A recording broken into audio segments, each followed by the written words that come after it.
பேசுறது கம்மியாக தான் இருக்குன்னு நினைக்கிறேன், நிறைய வருஷா பேசிட்டதால. இந்த படத்தை பற்றி சொல்லணும்னா, பேட் கேர்ள் பற்றி நிறைய எப்போவுமே என் கூட ஒர்க் பண்ணுறவங்க வந்து ஐடியாஸ் பிச் பண்ணுவாங்க.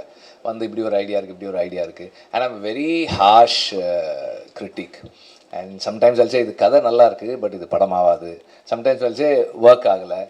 And to come and tell me an idea, அவங்களுக்கு அவ்வளோ கரேஜ் தேவைப்படும். அவ்வளோ கரேஜ் தேவைப்படும். அது மீறி வந்து சொல்லுவாங்க. சொன்னால் நான் நல்லா இல்லைன்னு சொல்லுவேன். மோஸ்ட் ஆஃப் த டைம்ஸ் அப்படி தான் சொல்லுவேன். அண்டு எடுத்த உடனே சொல்லனாலும் கொஞ்சம் நாள் கழித்து சொல்லிடுவேன். அது மாதிரி தான் இருக்கும் எப்போவுமே.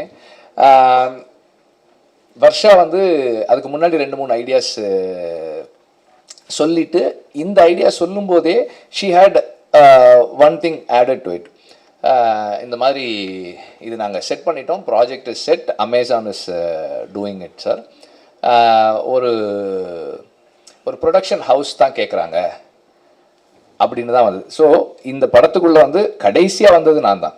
ஸோ கடைசியாக வந்து சேர்ந்தது நான் தான். எல்லாமே more or less it was all set. அவங்க வந்து ஸ்கிரிப்டு ஓகே பண்ணிட்டாங்க, ப்ராஜெக்ட் ரோல் ஆக போகுது.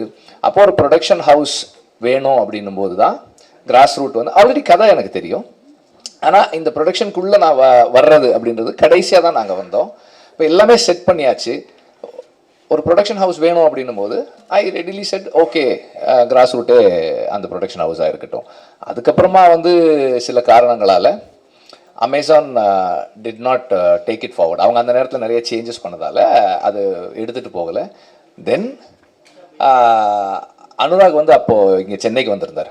அந்த நேரத்தில் வந்து இந்த ஸ்கிரிப்டை பற்றி பேசணும், சேர்ந்து பண்ணலான்னு சொல்லி பேசி அப்படி தான் ஸ்டார்ட் ஆச்சு அது. தென் அந்த நேரத்தில் அவங்களுக்கும் வந்து வேறு வேறு ப்ராஜெக்ட்ஸ் போயிட்டு இருந்ததால் அவங்க அந்த ஒரு 2-3 பேர் இருந்தது வந்து அனுராக் தனியாக அது கம்பெனியாக மாறும்போது கொஞ்சம் டைம் எடுத்துச்சு. அதனால் கிராஸ் ரூட்டே இதை பண்ணிடுவோன்னு சொல்லி ஸ்டார்ட் பண்ணோம். ஸோ கடைசியாக தான் நாங்கள் வந்து சேர்ந்தோம். இட் வாஸ் ஒரு ப்ராஜெக்டாக அசம்பிள் ஆன ஒரு ஃபிலிம் தான். எனக்கு வந்து இதில் ரோல் அப்படின்னா க்ரியேட்டிவாக கான்ட்ரிபியூட் பண்ணுறதுக்கு ரொம்ப கம்மியானதாக இருந்தது. Because she had every thing set. Suggestions தான் நம்ம கொடுக்க வேண்டியதாக இருந்தது. இந்த ஆர்டிஸ்ட் போகலாமா, அந்த ஆர்டிஸ்ட் போகலாமா. அண்ட் இனிஷியலாக வந்து 2-3 ஆர்டிஸ்ட் இருக்கும்போது எனக்கு கொஞ்சம் டவுட்ஸ் இருந்தது. அண்ட் சரி மாற்றி பண்ணலாமா, நம்ம அப்போது சொல்கிறத கரெக்டாக கேட்டுக்கிட்டு அதை தனக்கேற்ற மாதிரி மாற்றி பண்ணக்கூடிய ஸ்கில் வந்து வர்ஷா கிட்ட நிறைய இருக்குது. And through out the filming process the whole team supported her.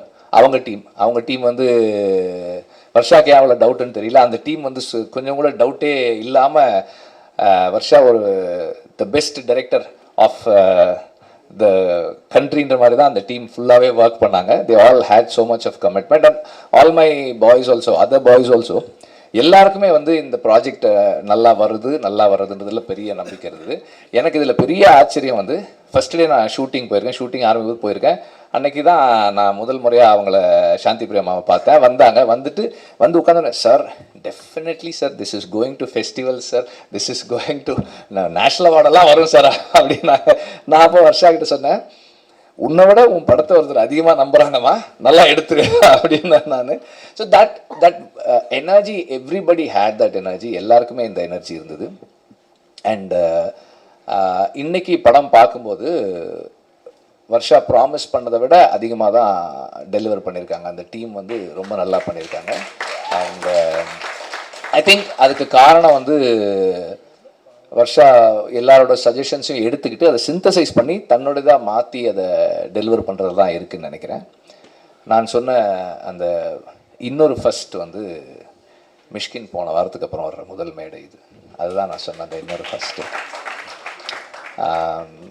ஆக்சுவலாக அந்த ஈவெண்ட் முடிஞ்சதுக்கப்புறம் நானும் அமீர் ரொம்ப நேரம் பேசினோம். அப்புறம் நான் மிஷ்கினுக்கும் ஃபோன் பண்ணி பேசினேன், என்னுடைய தாட்ஸை ஷேர் பண்ணிக்கிட்டேன். அண்ட்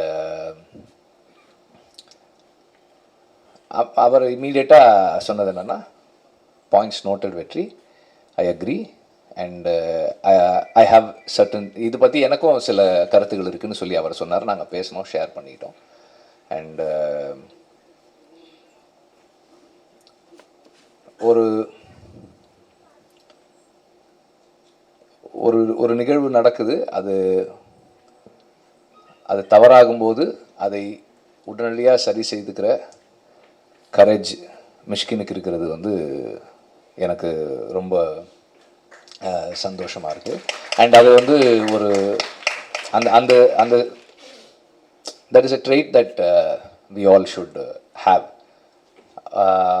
மற்றவர்களுடைய மனம் புண்படுதுன்னும் போது அதுக்காக வந்து மன்னிப்பு கோர்றது, பொறுப்பேற்றுக்கிறது ரொம்ப முக்கியமானதாக நான் பார்க்குறேன். Thank you for being here Mysskin. நீங்கள் இங்கே வந்தது வந்து வர்ஷாவுக்கும் வர்ஷாவோட டீமுக்கும் ஒரு பெரிய ஊக்கம். அண்டு இது கிராஸ் ரூட்டுக்கும் ஒரு பெரிய நீங்கள் வர்றதால ஒரு பெரிய ஈவெண்ட்டாக இருக்குது இது. தேங்க்யூ. அண்ட் டாப்ஸி வந்து சொன்னாங்க, அதுக்கு அவங்க இப்போ கிளம்பிட்டாங்க, பதில் சொல்ல முடியல. நான் எதுக்காக கூப்பிட்டேன்னா, எப்போ என்னை பார்த்தாலும் என்ன கேட்பாங்கன்னா, சார் ஏன் சார் வெறும் ஆம்பளைங்களை வச்சு ஏன் படம் எடுக்கிறீங்க? நீங்கள் உங்கள் படத்தில் வந்து ஒரு லேடி, ஒரு ஃபீமேல் கேரக்டர், 2 ஃபீமேல் கேரக்டர் தானே இருக்குது, எப்போ தான் நீங்கள் வச்சு எடுப்பீங்க? கேர்ள்ஸ் இல்லாமல் கேர்ள்ஸோட எப்போ படம் எடுப்பீங்க? நான் வந்து இந்த படம் பண்ணிகிட்டு இருக்கும்போது ஆக்சுவலாக வந்து யூனிட்டில் வந்து அந்த டைமில் வந்து கேர்ள்ஸ் இல்லை. ஆடுகளம் பண்ணும்போது அசிஸ்டன்ட் டைரக்டர்ஸாக வந்து பொண்ணுங்க யாருமே ஒர்க் பண்ணல. அதுக்கப்புறமா வந்து வர்ஷா ஜாயின் பண்ணப்போ ஒரு நாள் தாப்சி வந்திருந்தாங்க ஆஃபீஸ்க்கு. அப்போ நான் வர்ஷாவை கூப்பிட்டேன். வர்ஷா வந்து அங்கே எங்கேயோ வெளியே போயிருந்தாங்க. நான் அப்போ கூப்பிட்டேன், ஆஃபீஸ்க்கு வாங்கம்மான்னேன். வந்த உடனே தாப்சிக்கு இன்ட்ரடியூஸ் பண்ணேன். அதை பார்த்துங்கம்மா, எங்கள் யூனிட்லேயும் வந்து லேடி அசிஸ்டன்ட் டைரக்டர் இருக்காங்க, நீங்கள் பார்த்துக்குங்க அப்படின்னேன். ஸோ அப்போதுலேருந்து Taapsee also knew of Varsha. So அப்போ வர்ஷா ஒரு படம் பண்ணியிருக்காங்க, டைட்டில் பேட் கேர்ள், நீங்கள் டீசர் பாருங்கன்னு சொல்லி அவங்களுக்கு கொடுத்தேன். அதை பார்த்துட்டு ஷி இமீடியட்லி செட், சார் உடனே நான் வர்றேன் சார் அப்படின்னாங்க. வந்து இருந்துட்டு போனாங்க. ஸோ அதுக்காக தான் நான் அவங்கள கூப்பிட்டுருந்தேன், வேறு எந்த ரீசனும் கிடையாது. நாங்களும் வந்து இந்த மாதிரி ஒரு படம் எடுக்கிறோம், ப்ரொடியூஸ் பண்ணுறோம், அதை சப்போர்ட் பண்ணுறோம் அப்படின்னு சொல்கிறதுக்காக தான். அண்டு இந்த படம் ராட்டர்டாம் ஃபெஸ்டிவல் போகிறத பற்றி முன்னாடியே சொல்லியிருந்தேன். இது எனக்கு தனிப்பட்ட முறையில் ஒரு பெரிய சந்தோஷமான ஒரு ஒரு விஷயம். இந்த படம் காம்படிஷனில் போயிருக்கிறது. ஏன்னா இந்த டீமுடைய எஃபர்ட் அண்ட் ஹார்ட் ஒர்க், இதை வந்து இன்டர்நேஷ்னல் ஆடியன்ஸ், இன்டர்நேஷ்னல் ஒரு ஒரு ஒரு ஃபில்ம் கம்யூனிட்டி பார்க்குறாங்க அப்படின்றது, இந்த காம்படிட்டிவ் ஆஸ்பெக்ட்லேருந்து பார்க்குறாங்கிறது எனக்கு ரொம்ப சந்தோஷமாக இருக்குது. And Anurag Kashyap is one inspiration, எப்போவுமே ஒரு இன்ஸ்பிரேஷன் அவர். அண்டு இப்போவும் என்ன சொன்னார்னா, நம்ம இன்னும் நிறைய க்ரியேட்டிவாக கொலாபரேட் பண்ணி நம்ம ஒர்க் பண்ணலாம் அப்படின்னு சொல்லியிருக்காரு. அடுத்தடுத்து ஸ்கிரிப்ட்ஸ், டிஸ்கஷன்ஸ் அண்ட் ப்ரொடக்ஷன்ஸ் எல்லாத்துலேயுமே வந்து கொலாபரேட் பண்ணி ஒர்க் பண்ணணுன்னு நான் விரும்புகிறேன் அவரோட. Thank you for that. அண்ட் வர்ஷாவோட டீம் எல்லாருக்குமே வந்து my thanks. And press and media, thanks for watching the trailer on your phones. Thank you very much. எங்களுக்கு வேறு வழி இல்லாதால் உங்களை அப்படி பார்க்க சொன்னோம். அண்ட் இந்த படம் கிராஸ் ரூட் ஃபிலிம் கம்பெனியை பெருமைப்பட வைக்கும்னு நான் நம்புகிறேன். நன்றி.